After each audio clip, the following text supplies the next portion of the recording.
जीवनरूपी यात्रामा अगाडि बढ्ने क्रममा धेरै उतार चढाव आउनु स्वाभाविक नै हो। ती सबैलाई सामना गर्दै जो अगाडि बढ्न सक्छ त्यो सफल बन्न सक्छ, त्यसमा कुनै दुई मत छैन।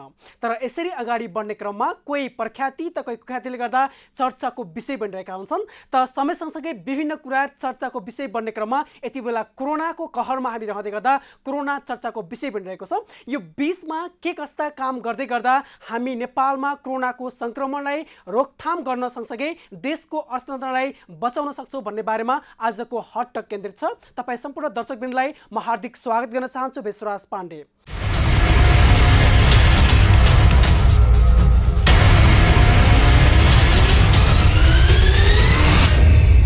दर्शकवृन्दलाई म अवगत गराउन चाहन्छु, हामी जब लकडाउनमा बस्यौँ तत्पश्चात सबै कार्यक्रमहरू हामी सेल्फ आइसोलेसनबाट गर्दै गर्दा आजको हटक हामी जुमबाट गर्दैछौँ र हामी समक्ष जोडिनु भएको छ यति बेला प्राविधिक शिक्षा तथा व्यावसायिक तालिम परिषदका सदस्य सचिव डाक्टर पुष्परमण वाग्ले, त्यसैगरी राष्ट्रिय आविष्कार केन्द्र नेपालका अध्यक्ष महावीर पुन र राष्ट्रिय युवा परिषदका निवर्तमान कार्यकारी उपाध्यक्ष माधव ढुङ्गल, तीनैजना व्यक्तित्वलाई हार्दिक स्वागत छ कार्यक्रम हटटकमा।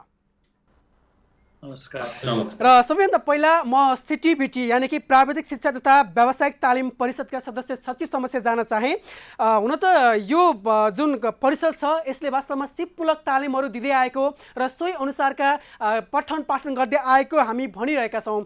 तथापि पछिल्लो समयमा हामी खरिद गरिरहेका छौँ करोडौँको मूल्यमा पिपिई लगायत मास्क अनि त्यस्तै खालका सामग्रीहरू। खास वास्तविकता के हो यति बेला म बुझ्न चाहे पुष्परमण वाग्ले सरसँग कि हामीले पठन पाठन गराएको यो विषयवस्तु नमिलेको हो अर्थात् त्यो बनाउनको लागि आवश्यक पर्ने कच्चा पदार्थ लगायतको कमी भएको, के भन्नुहुन्छ वाग्ले सर? अहिलेको विषम परिस्थितिमा कोभिड-19 जुन हामीलाई त्यसलाई कसरी त्यसबाट पहिलो कुरो त स्वास्थ्य कसरी राख्न सकिन्छ भन्ने कुरा बहसमा ल्याउनु पर्छ होला। त्यस पछाडि त्यससँग सेफ्टी मेजर्स भनिन्छ हामी, जुन कि सेफ्टी मेजर्सहरू यो आधारभूत अथवा मध्यम स्तरीय दक्ष जनशक्ति उत्पादन गर्दाखेरि कार्यस्थलको सिकाइमा पनि हामी लागू गर्नुपर्ने हो। जस्तो एउटा सब ओभरसियरले हेलमेट लगाउने भन्ने जुन हुन्छ नि, त्यो हेलमेट लगाउने भन्ने कुरा पनि सेफ्टी मेजर हो। तर त्यो चाहिँ दुर्घटनाबाट बस्ने भनेर हुन्छ। अहिले कोरोनाको कारणले गर्दाखेरि यसलाई मास्क लगाउने, सेनिटाइजरहरू प्रयोग गर्ने, साबुन पानीले धुने भन्ने कुरा चाहिँ यो चाहिँ अहिले कसरी हामीले निकाल्ने हो भनेर सोध्दैछौँ र हामीले त्यो सम्बन्धी ज्ञान नदिएको पनि छैन। विभिन्न स्कुलहरूलाई आँकडा ल्याउनु पर्यो, त्यो हामी छोटो अवधिको तालिम दिन्छौँ र कस्तो भने अहिले हामीसँग चलिरहेको छ उत्पादन कसरी गर्ने र जोखिमबाट त्यसलाई न्यूनीकरण गरेर दक्ष जनशक्ति कसरी निकाल्ने भन्ने कुरो मूलतः सिटिभिटीले सोचेको छ र त्यो सोच्दाखेरि हामी बनाउनै त गएनौँ। हजुर भनेको त सोच बनाइराख्नु भएको छ तर त्यसको कार्यान्वयनको काम हुन सकेको छैन भन्ने कुरा जोड्दै हुनुहुन्छ। यो बिचमा म राष्ट्रिय युवा परिषदका निवर्तमान कार्यकारी उपाध्यक्षसँग जान चाहे। माधव सर, जस्तो नेपालमा हामीले भन्दै आएको जति युवाहरू छन् क्षमतावान ती सबै पलायन भइसकेको अवस्था र जो विदेश जान सकेका छैनन् जसमा क्षमता कम छ ती मात्र नेपालमा छन् भनेर नेपाली युवालाई एउटा आरोप लगाएको छ। तपाईँ लामो समयदेखि यी युवाहरूको बिचमा रहेर काम गर्दै गर्दा के भन्नुहुन्छ यो आरोपलाई? यस्तो छ, यो सबभन्दा पहिले म के प्रश्न पार्न चाहन्छु भने नेपालमा लामो समय राजनीतिक सङ्क्रमण कालले बित्यो। हङ पार्लियामेन्ट र पोलिटिकल डिस्टर्बेन्समै निरन्तर अहिले पनि हामी त्यसको प्रभाव 2/3 सरकार छ भनिरहँदा पनि त्यसको इन्फ्लुएन्स, त्यसको प्रभाव, त्यसको भूकम्प आइरहेको देखिन्छ। त्यो लामो समय राजनीतिक अस्थिरता भएपछि लिडरसिपबाट युवाले आशा गर्न सकेन अथवा नेपालको पोलिटिकल लिडरसिप जसले एउटा स्थायी सरकार र त्यसको भिजन, त्यसको मिसनका साथ 5 वर्ष के हुन सक्छ त भन्ने एउटा आशा चाहिँ जागृत हुन सकेन र लामो समयदेखि मान्छेहरू अथवा युवाहरूको सपनाको देश चाहिँ नेपाल भएन, आफ्नो देश भएन, युरोप, अमेरिका, अस्ट्रेलिया अथवा विकसित राष्ट्रहरूमा जाने ट्रेन चाहिँ यो तीव्र गतिमा विकासको र +2 पढ्ने सक्दा नसक्दै सपना चाहिँ आइएल्स सक्नै विदेश जाने मात्रै बनाउने स्थिति बन्यो। त्यो लामो एउटा राजनीतिक अस्थिरताको एउटा चाहिँ चिजबाट उत्पन्न भएको चिज त्यो अवस्था हो भन्ने लाग्छ मलाई। हजुर, यसको मतलब हजुर म अलिकति भन्छु, पछिल्लो समय जब राजनीतिक स्थिरताको एउटा परिस्थिति निर्माण भएपछि केही आशा, केही उत्साह, केही जोस, केही जाँगर उत्पन्न भएरै युवाहरू चाहिँ अहिले एउटा विदेश जाने ट्रेनमा हेर्नुहुन्छ भने 5,38,000 को रेसियोको नेपाल जाने ट्रेन चाहिँ घटेर 3,23,000 आयो। यसको अर्थ झन्डै 2,15,000 नेपाली युवाले नेपालभित्रै बस्ने मन बनाएको चाहिँ तथ्य हामीले हेर्न सक्छौँ। त्यो बिस्तारै त्यसको न्यारो डाउन चाहिँ हुँदैछ। तर पनि अझै एउटा इन्भाइरोमेन्ट नेपालमा अझै बनिसकेको छैन। म यहाँ अहिले हेरिरहेको छु, हाम्रो म प्रत्येक पल हेरिरहँदाखेरि महावीर पुन जस्तो माधव सर, मलाई एउटा कुरा जोड्न मन लागिहाल्यो। यसको मतलब के नेपालमा क्षमतावान ती युवाको अभाव खड्केकै हो त? तपाईँको अध्ययनले के भन्न खोजेको यही हो त? यसलाई यसो पनि भनौँ, नेपालमा हामीले इन्भाइरोमेन्ट दिन सकेनौँ किनकि त्यो खड्किने चिज के हो भने हामीले रिसोर्स हाम्रो देश कहिले पनि बुझ्न सकेन। रिसोर्स भनेको यस्तो चिज हो, आजै रिजल्ट आउने चिज होइन। जब रिसोर्स र साइन्स एन्ड टेक्नोलोजीमा नेपाल सरकारको लगानी कुनै उत्साहजनक अहिलेसम्म छँदै छैन। जब त्यो नहुने बित्तिकै अहिले आज मान्नुहोस्, कोरोनाको उपचारको औषधि नेपालभित्रै उत्पादन गर्न हामीले सक्थ्यौँ किनकि देशको आकारले त्यो कुरा निर्धारण गर्ने कुरा होइन नि। ठुलो देश भएको कारणले चाइनाले सक्ने, ठुलो देश भएको हुनाले अमेरिकाले सक्ने, सानो देश भएको हुनाले हामीले नसक्ने भन्ने होइन। मान्छेको एउटा माइन्ड हो, एउटा यस्तो सक्षम माइन्डले यदि त्यो औषधि उपचारको एउटा औषधि मात्रै भ्याक्सिन निकाल्न सक्थ्यो भने वर्ल्डमा नेपाल जति शक्तिशाली र धनी राष्ट्र कुन हुन्थ्यो होला? हुन्छ माधव सर, म यो बिचमा कुराकानी गर्नको लागि राष्ट्रिय आविष्कार केन्द्र नेपालका अध्यक्षसँग जान चाहे। महावीर पुन सर, तपाईँ के भन्नुहुन्छ? एकजना वैज्ञानिक हुनुहुन्छ र नेपाली युवाहरूमा भएको क्षमताको प्रयोग गर्दै तपाईँ यति बेला कोरोनाको सन्तासमा पनि केही गर्न सकिन्छ है भन्ने उदाहरणीय काम गर्दै अगाडि बढ्नुभएको छ। तपाईँले के भन्नुहुन्छ नेपालको यो कन्टेक्स्टमा? के हामी नेपालीमा त्यो क्षमता नभएको, अर्थात् क्षमता भएको हो भने किन त्यो बाहिर आउन सकेको छैन त? जहाँसम्म क्षमताको हिसाब छ, मैले भन्ने गरेको के छ भने क्षमता भन्ने कुरो भगवानले सबैलाई बराबर दिएको छ। एकदम राइट। धनी देशको मान्छेलाई धेरै क्षमता दिने अनि गरिब देशको मान्छेलाई थोरै क्षमता दिएको भन्ने हुँदैन। क्षमता सबैले बराबर पाएको छ, तर त्यो क्षमतालाई प्रयोग गर्ने कुरो चाहिँ कसैले बढी गरेका छन्, कसैले कम गरिरहेका छन्। र त्यो क्षमता प्रयोग गर्नको लागि चाहिँ एउटा के चाहिन्छ भने कतिले त अब एकदमै कठिन परिस्थितिमा पनि त्यो क्षमतालाई जस्तो सुकै दुःख परे पनि त्यो प्रयोग गर्न सक्छन्। तर कतिलाई चाहिँ के हुन्छ भने एउटा उचित वातावरण भयो भने मात्रै उनीहरूले त्यो क्षमता चाहिँ प्रयोग गर्न सक्छन्। अहिले नेपालमा भएको कुरा के हो भने नेपालीहरू क्षमतावान छन् भन्ने कुरा त प्रष्ट छ। यो त उदाहरणै छ, त्यो देखिएकै छ। किनभने हाम्रो नेपालीहरू अहिले चाहिँ एकदमै विकसित भन्दा विकसित मुलुकहरूमा गएर ठुल्ठुला चाहिँ अब पोस्टहरूमा हरेक क्षेत्रमा फेरि अब एउटा राजनीतिमा पनि आउने उनीहरू चाहिँ जमर्को गरिरहेछन्। पोलिटिकल क्षेत्रमा पनि, अरू पढाइको क्षेत्रमा त छोडिदिउँ, अनि व्यापारको क्षेत्रमा पनि छोडिदिउँ, उनीहरू चाहिँ अरूभन्दा कोही कम छैन। तर यहाँ नेपालमा चाहिँ के छ त भन्दाखेरि भइरहेको र अहिलेसम्म चलेको एउटा चलन छ, एउटा परम्परा जस्तै के भइरहेको छ भने अलिकति क्षमतावान भएको मान्छेहरूलाई हौसला दिने एउटा वातावरण छैन। हजुर महावीर पुन, तपाईँले भन्न खोज्नु भएको नेपालमा क्षमतावान युवाको कमी होइन, अभाव होइन, तर जुन वातावरण दिनुपर्ने थियो त्यो मिलाउन सकिएको छैन भन्ने कुरा गर्दै हुनुहुन्छ। कस्तो वातावरणको खोजीमा छन् युवाहरू? त्यो मिलाउन नसकेको होइन कि त्यस्तो किसिमको मिलाउने कल्चर, एउटा संस्कार नै बसेन के। हजुर, कस्तो वातावरण हुनु पर्थ्यो होला आविष्कार गर्नको लागि अथवा ती युवामा भएको वैज्ञानिक सोचको प्रयोग गर्नको लागि? एउटा सानो उदाहरण दिने हो भने म के भन्छु भने हाम्रो नेपालीहरूले भनौँ न, कोही एउटा प्रतिभा भएको मान्छेले केही गर्न चाह्यो, उसलाई चाहिँ कुनै सानोतिनो औजार चाहियो अथवा 5-10 हजार 10-20 हजार रुपियाँको आवश्यकता पर्यो र उसले चाहिँ मलाई यस्तो गर्न मन लागेको छ भनेर कसैलाई भन्न गयो भने कसैले पनि ल बिचरा तैँले दुःख पाइछस् भनेर चाहिँ त्यो दिने कोही पनि छैन नेपालमा अहिले। हजुर, वातावरण भनेकै त्यही हो कि त्यस्तो किसिमको नयाँ आइडिया भएको मान्छेलाई हौसला दिने। ओके महावीर सर, मैले यही कुरा ठ्याक्कै जोड्न चाहेँ सिटिभिटीका सदस्य चाहिँ पुष्प रमण वाग्ले सरसँग।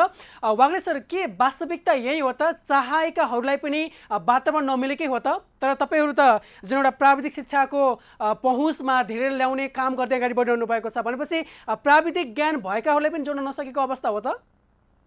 होइन, त्यो अहिले त यस्तो हो, अहिलेको विषम परिस्थितिमा हामीलाई तुरुन्तै पिपिई चाहिएको अवस्था। एकदम राइट हो सर। र सिटिभिटीले के गर्छ भन्दाखेरि आधारभूत र मध्यम स्तरीय दक्ष उत्पादन गर्ने हो। र यहाँले के बुझ्दिनु पर्यो भने इन्जिनियरले मोटरसाइकल आविष्कार गर्छ भने मिस्त्रीले चाहिँ त्यो मोटरसाइकल बनाउँछ आविष्कार भइसकेपछि, होइन? आविष्कार गर्ने भनेको कुरो कस्तो किसिमको चाहिन्छ अथवा हामीलाई पिपिई कस्तो किसिमको चाहिन्छ भनेर अहिले निस्किएको छ। अहिले यो किन रोग आएर यसलाई कसरी गर्ने भनेर आजको भोलि नै नगरे पनि सेनिटाइजर बनाउन थालिएको छ। जस्तो स्कुल अफ हेल्थ साइन्समा तपाईँ हेर्नुभयो भने सेनिटाइजर बनाउने चाहिँ कामहरू चाहिँ बिस्तारै हामी सुरु गर्दैछौँ। विद्यार्थीलाई बनाएर त्यही प्र्याक्टिसमा हात कसरी धुने, कसरी त्यसलाई स्टेरिलाइज गर्ने भन्ने कुरामा चाहिँ हामी नगएको होइन, गएको छौँ। यसो पुष्प रमण सर, मैले बुझ्न खोजेको कुरा यही हो वास्तवमा कि हामी आज जुन लकडाउनकै समय पालन गरेको पनि आधा जुन भनौँ न 50औं दिनभन्दा बढीमा पुगिसक्दा पनि अझै पनि हामी सिकिरहेका छौँ भने पछाडि प्रतिफल आउन त ढिला नै भएको हो नि, होइन र? होइन, यसलाई यसरी बुझ्दिन पर्छ। जस्तो हामीसँग रेडिमेड सामानहरू निकाल्ने त्यस्तो किसिमको दक्ष किसिमको जनशक्तिले त्यो लाइनमा लाग्ने नभएर नै हो। जस्तो मास्क उत्पादन गर्ने हामीसँग कुनै पनि त्यस्तो मिसिन औजार अथवा त्यस्तो व्यवस्थापन नभएको कारणले मास्क चाहिँ त्यही अनुसारले निस्केन। अथवा अरू भन्नुहोस् न, चस्मै निकाल्ने कुरा पनि कसरी निकाल्ने, के निकाल्ने भनेर त्यस्तो किसिमको आविष्कार नभइदिएको कारणले हुनसक्छ। सेनिटाइजर बनिराखेको छ भनेपछि अब यो किसिमको दक्ष जनशक्ति पहिला उत्पादन गर्नुपर्ने हुन्छ कि। दक्ष जनशक्ति भनेको आजको भोलि नै उत्पादन हुँदैन। तर हामीसँग काम गर्ने, अघि महावीर सरले भन्नुभएको जस्तो म त्यसमा सहमत पनि छु। उहाँले के स्पष्ट के भन्नुभएको छ भने हामीसँग त्यो सचेतना हुन पर्यो, स्वावलम्बन हुन पर्यो र त्यो गर्ने चाहिँ जोस जाँगर हुन पर्यो। मैले देशको लागि केही गर्छु भनेर सोच राख्नु पर्यो प्रत्येक नेपालीहरूले। जो व्यक्तिले त्यो सिक्नुहुन्छ। ओके माधव सर, यति बेला म माधव सरसँग जान चाहे। माधव सर, तपाईँ राष्ट्रिय युवा परिषदबाट विभिन्न ठाउँमा रहेका ती युवामा भएको क्षमतालाई चिन्दै त्यो खालको एउटा क्याटेगोरी बनाउने काममा पनि लाग्नु भएको थियो भनेपछि विज्ञान प्रविधिसँग जोडिएका ती मस्तिष्कहरूलाई जोड्न भ्याउनु भएन कि क्या हो? होइन, युवा परिषदमा म हुँदा अहिले पनि त्यो कार्यक्रम जारी छ। हामीले एउटा रिसर्च ग्रान्टको स्टार्टिङ, एउटा सानो फन्डबाट स्टार्टिङ सुरुवात गऱ्यौँ किनकि नेपाल सरकारको ठुलो लगानी त्यहाँ छैन।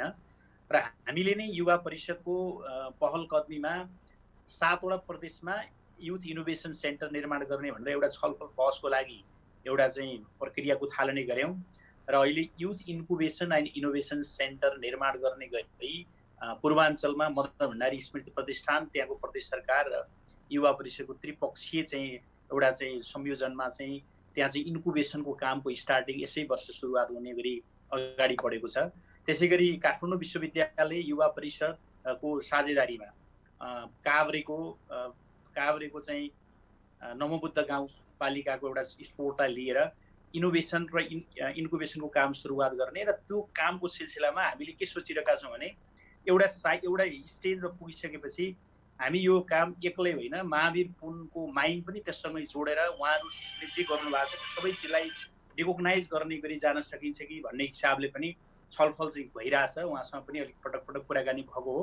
हजुर, त्यसको स्टार्टिङ किनकि नेपाल सरकारले अहिले पनि म यति धेरै म सरकारको तहमै बसेर म कुरा गर्दाखेरि पनि इनोभेसनलाई अझै पत्याएकै छैन कि। इनोभेसनको पार्ट पत्याएकै छैन। म अझै त्यो कुरामा कन्भिन्सै छैन। मैले यति धेरै कन्भिन्स गर्न खोज्दा चाहिँ बल्ल बल्ल अहिलेको तपाईँले हेर्नुहुन्छ भने अहिलेको प्लानिङ कमिसनको 15औं योजनामा मैले युथ इनोभेसन सेन्टर इन्ट्री गर्न मात्रै सकेको अवस्था छ अहिले पनि। यसो माधव सर तपाईँलाई मलाई सोध्न मन लाग्यो, तपाईँ भर्खर पनि भनौँ निवर्तमान उपाध्यक्षको रूपमा रहँदै गर्दा तपाईँ लामो समयसम्म त्यहाँ रहिरहँदाखेरि जुन परिषदमा हुनुहुन्थ्यो त्यो टाइममा चाहिँ यो गर्दै गर्दाका समस्याहरू भए अथवा तपाईँले त्यो जुन एउटा आवाज बुलन्द पार्नुपर्ने थियो त्यो पार्न सक्नु भएन, खास के हो वास्तविकता?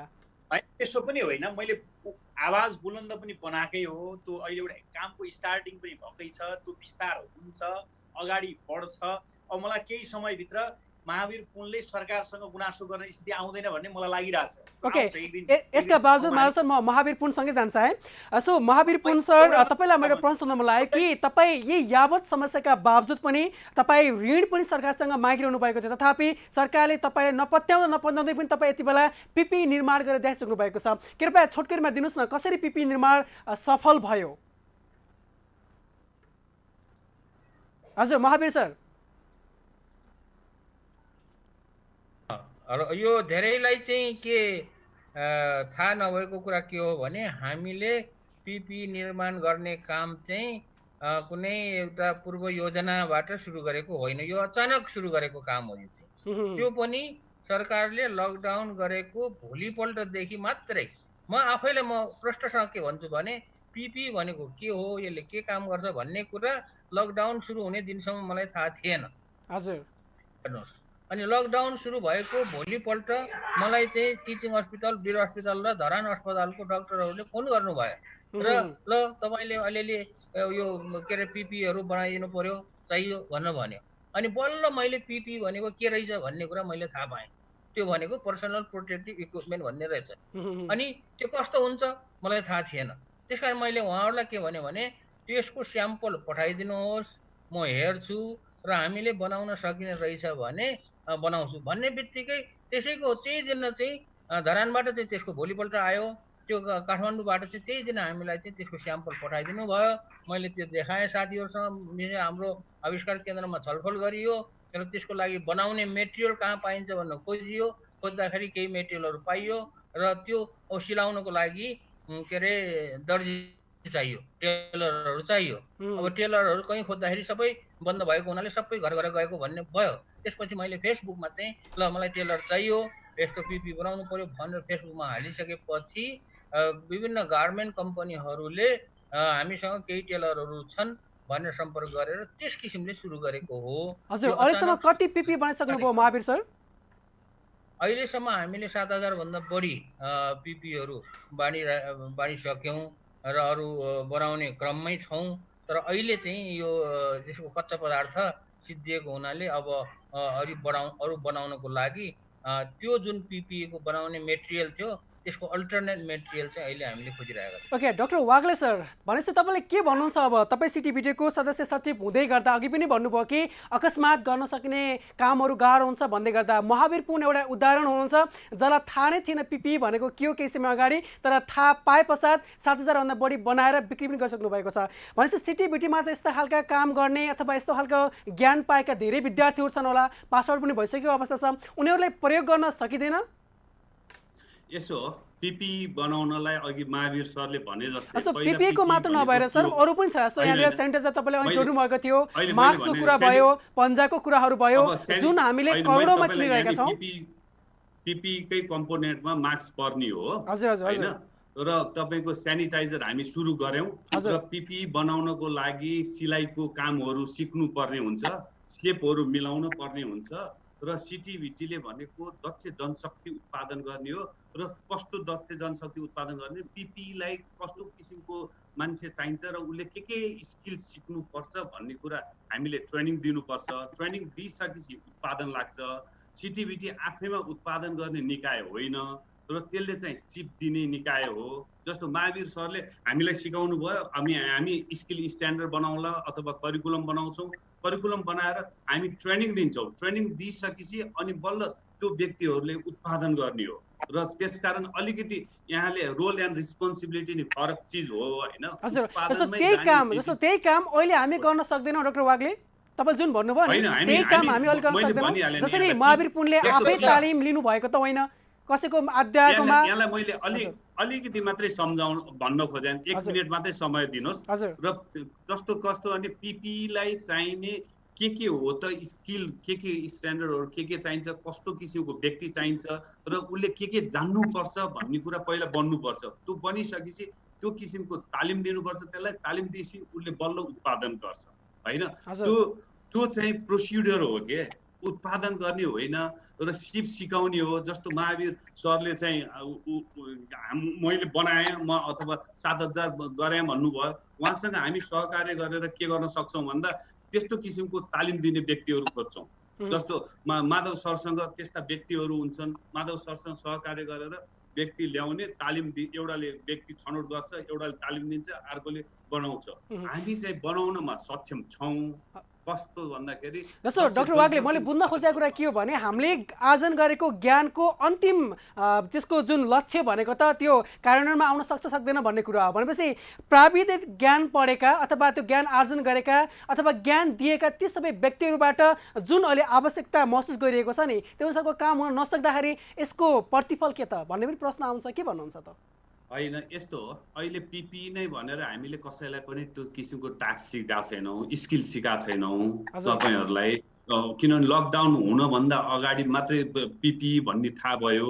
यदि पिपी भन्ने पहिलेदेखि थाहा भएको भए हामी सिकाउँथ्यौँ। जस्तो अहिले हामीसँग के गर्छ भने सेफ्टी मेजर हो कि यो पनि, त्यो चाहिँ हेल्थसँग सेफ्टी मेजर भयो।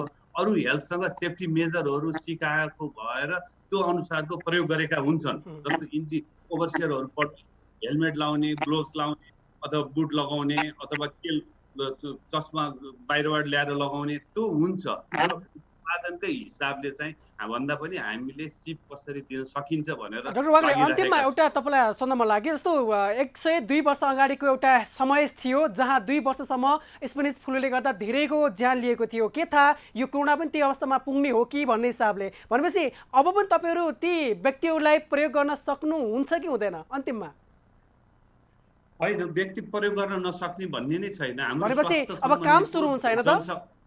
मैले यहाँलाई भने हामी सक्छौँ। त्यो किसिमको जनशक्ति उत्पादन गर्नुपर्ने हुन्छ, त्यो उत्पादन गर्नलाई ट्रेनिङ दिनुपर्ने हुन्छ। ट्रेनिङको अवधि पाउने बित्तिकै त्यो उत्पादन अब हुन्छ। ओके माधव सर, तपाईँ 4 वर्षसम्म त्यहाँ रहँदै गर्दा तपाईँले बनाएको त्यो ग्रुपिजमहरूको प्रतिफल हेर्ने काम अथवा हेर्ने समय आएको जस्तो मलाई लाग्छ। सामाजिक काममा लगाउने युवाहरू सँगसँगै त्यो इनोभेटिभ माइन्ड भएका युवाहरूको प्रयोग गर्नको लागि किन ढिला गरिँदैछ? ढिला भएको छैन यो, अब ढिला भएको छैन सर। यति मानिसमा संक्रमण बढिरहेको छ, के खाउँ भएको छ, अझै ढिला भएन र भने? हामी यसो प्रश्न हुनुपर्छ कि हामीले एउटा चिज विकास के गरेनौँ भने सृजनशीलता भन्ने कुरा हामीले विकास गरेको छैन। हजुर, त्यो ब्युरोक्रेसीभित्रको सृजनशीलताको समस्या छ। जस्तो डाक्टर पुनले थाहा नपाएको चिज स्टार्टिङ गरेर भोलिपल्टबाट काम सुरु गर्नुभयो नि, उहाँले पनि नयाँ थाहा पाउनु भएको छ। अब हामीले त्यो नयाँ चिजको सुरुवात कसरी गर्ने भन्ने हुटुटी जुन एउटा सृजनशील माइन्ड छ नि, हामी यो नै अभाव छ। खासमा एउटा ठुलो इन्भाइरोमेन्ट अथवा हामीसँगको इच्छा शक्तिकै समस्या चाहिँ छ। अब यद्यपि के छ भने अहिले जे छ त्यहीबाट हामीले स्टार्टिङ हेर्दाखेरि चाहिँ अब युवा परिषदले डेभलप गरेको चिज भनेको मलाई लाग्छ youth innovation and incubation centre निर्माण र त्यसका क्षेत्रमा जसले काम गर्दै हुनुहुन्छ उहाँहरूलाई इनर्जाइज कसरी गर्न सकिन्छ भन्ने कुरामा सबभन्दा बढी हामीले फोकस गरेका छौँ। मलाई लाग्छ त्यसले बाटो लिइसकेको छ है। भनेपछि अब ती मेन पावरको प्रयोग गर्नको लागि तपाईँहरू लागिरहनुहुन्छ होइन त? दोस्रो म भन्छु हामीले इस्टाब्लिस गरेको अर्को स्टार्टअप फन्ड हो। हेर्नुहोस् है, अहिले योजना आएको युवा परिषदकै पहल कदमीको एउटा परिणाम तपाईँले योजना आयोगले सूचना प्रकाशित गरेका छ स्टार्टअप फन्डको। हामीले युवा उद्यम कार्यक्रम हाम्रै पहल कदमीमा अहिले 9 किसिमका कर्जा परियोजना जसले अझै अर्थ मन्त्रालयको डाटाले हेर्दाखेरि 30-35 हजारले त्यो लिएको देखिन्छ। त्यसको भोल्युम मात्रै बढाउन सक्ने हो भने पनि स्टार्टअप फन्डको एउटा ठुलो एक्सेस चाहिँ आज युवाहरूले प्राप्त गर्छन्। आज नेपाल फर्किने झन्डै 10 लाख युवाको अनुमान गरिएको छ। ती युवालाई पनि अब कहाँ कसरी उद्यमी बनाउने, सेटलमेन्ट गर्ने। माधव सर, अन्तिममा हामीसँग समय धेरै कम छ। अन्तिममा एउटा प्रश्न मैले गर्न मन लाग्यो, तपाईँले बनाएको ग्रुपिजमको आधारमा त्यसको काम अब हामी देख्न पाउँछौँ कि पाउँदैनौँ, त्यति मात्रै मैले सुन्न खोजेको। अन्तिममा अब यो अहिलेको कोरोनाबाट यसको इम्प्याक्ट परेको जुन इम्प्याक्ट छ त्यो इम्प्याक्टबाट अब यो देशलाई कसरी उन्मुक्ति दिलाउने, अब आत्मनिर्भर इकोनोमी कसरी बनाउने, त्योभन्दा अगाडि त सर कोरोनाबाट कसरी बस्ने भन्ने कुरा पनि आउँछ होला नि त होइन माधव सर? कोरोनाबाट पहिला कसरी बस्ने अनि पछि मात्र कसरी काम गर्ने होला नि त? आत्मनिर्भर इकोनोमी बनाउने यात्रामा मुलुकलाई जोड्नुपर्छ। इकोनोमिक नयाँ तार जोड्ने गरी अगाडि बढ्नका लागि अब बनाउने इन्भाइरोमेन्ट त्यो र हामीले निर्माण गरेको जनशक्ति त्यहाँ परिचालन। हस्, हुन्छ महावीर पुन सर, अन्तिममा छौँ हामी। तपाईँ अब राष्ट्रिय आविष्कार केन्द्र नेपाल खोल्नुभयो, धेरै यावत समस्याका बावजुद पनि तपाईँ काम गरिरहनु भएको छ। तपाईँ के भन्न चाहनुहुन्छ? यो कोरोनाको कहरबाट अब हामीले पाठ त धेरै सिकेका छौँ, तथापि कोरोनाबाट बस्नको लागि सरकारले के गर्नु पर्ला? किनकि यहाँ देखिसकेको छ पिपीको अभाव, किटको अभाव, सेनिटाइजरको अभाव हुँदै गर्दा तपाईँ के भन्न चाहनुहुन्छ? होइन, मैले यो कोरोनाको अवस्था यो अवधिमा मैले चाहिँ प्रष्टसँग म आफूले महसुस गरेको कुरा के हो भने सरकारले गरेन अथवा जनताले गरेन त्यो थाहा छैन, र मैले गरेको कुरा के हो भने हामी चाहिँ नेपालीहरू यस्तो किसिमको अचानक आइपर्ने किसिमको जुन महामारीहरू छन्, दुर्घटनाहरू छन्, त्यस्तो किसिमको दुर्घटनाहरूमा कसरी चाहिँ काम गर्ने भनेर एउटा ऱ्यापिड तरिकाले ऱ्यापिड रिस्पोन्स गर्ने अथवा तुरुन्तै त्यो समस्यालाई समाधान गर्ने किसिमको चाहिँ एउटा परिपाटी, एउटा फ्रेमवर्क चाहिँ नबनेको रहेछ भन्ने छ। जस्तो प्रष्ट उदाहरण के छ भने अहिले कोरोनाको के अरे लकडाउन सुरु भएको पनि 2 महिना हुन लागिसक्यो। 2 महिनासम्म अहिलेसम्म पनि चाहिँ के अरे पहिला सरकारले ल्याउन नसकेर सेनालाई दियो, सेनाले पनि अहिलेसम्म पनि ल्याउन सकिरहेको छैन।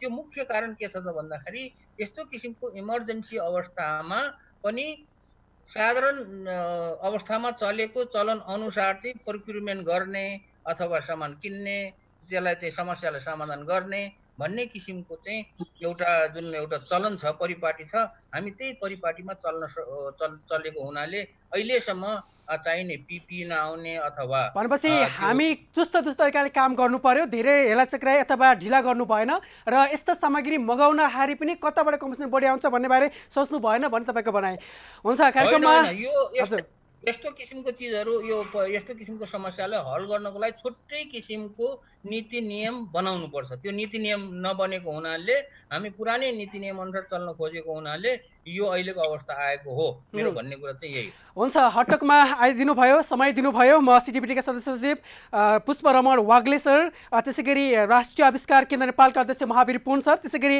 राष्ट्रिय युवा परिषदका निवर्तमान कार्यकारी उपाध्यक्ष माधव ढुङ्गेल, तिनैजनालाई हार्दिक धन्यवादसहित बिदा गर्न चाहन्छु यति बेला। धन्यवाद। दर्शकवृन्द, साँच्चै हामी भनिरहेका छौँ कि जति बेला समस्या पर्छ त्यति बेला सबैतिरबाट साथ र सहयोग आउनै पर्दछ। कोसँग के क्षमता छ त्यो बुझेर पहिलाबाटै हामी कामहरू गर्दै अगाडि बढ्ने हो भने आपतकालीन समयमा यसको महामारीको रूप आउन सक्दैन भन्ने कुरामा हामी केन्द्रित रह्यौँ। र आज हामीले हटकमा उठान गर्न खोजेको कुरा मात्र के थियो भने ऱ्यापिड टेस्ट गर्नको लागि किटको अभाव हुँदै गर्दा हामीले करोडौँको मूल्यमा हामी मास्कहरू किनिरहेका छौँ, सेनिटाइजर किनिरहेका छौँ, हातमा लगाउने पन्जा किनिरहेका छौँ, पिपी किनिरहेका छौँ। तर यी सबै चिजहरू नेपालमै बनाउन सकिन्छ, तर पनि हामी किन गर्न सकिरहेका छौँ भन्ने हिसाबले सम्बन्धित व्यक्तिहरूलाई जोड्ने प्रयास गऱ्यौँ। आउँदो समयमा तपाईँहरूलाई पनि हामी यस्तै खालका हटकका इस्युहरूलाई उठान गर्दै जानेछौँ। तपाईँहरूको सुफलको कामना गर्दै कोरोनाबाट बचौँ र बचाउँ भन्ने अभियानमा सरकारलाई साथ दिउँ र हामी बस्ने प्रयास गरौँ भन्दै आजको बसाइबाट म विश्वास पाण्डे बिदा हुँदै भन्न चाहन्छु, हेर्दै गर्नुहोस् कृषि टेलिभिजन।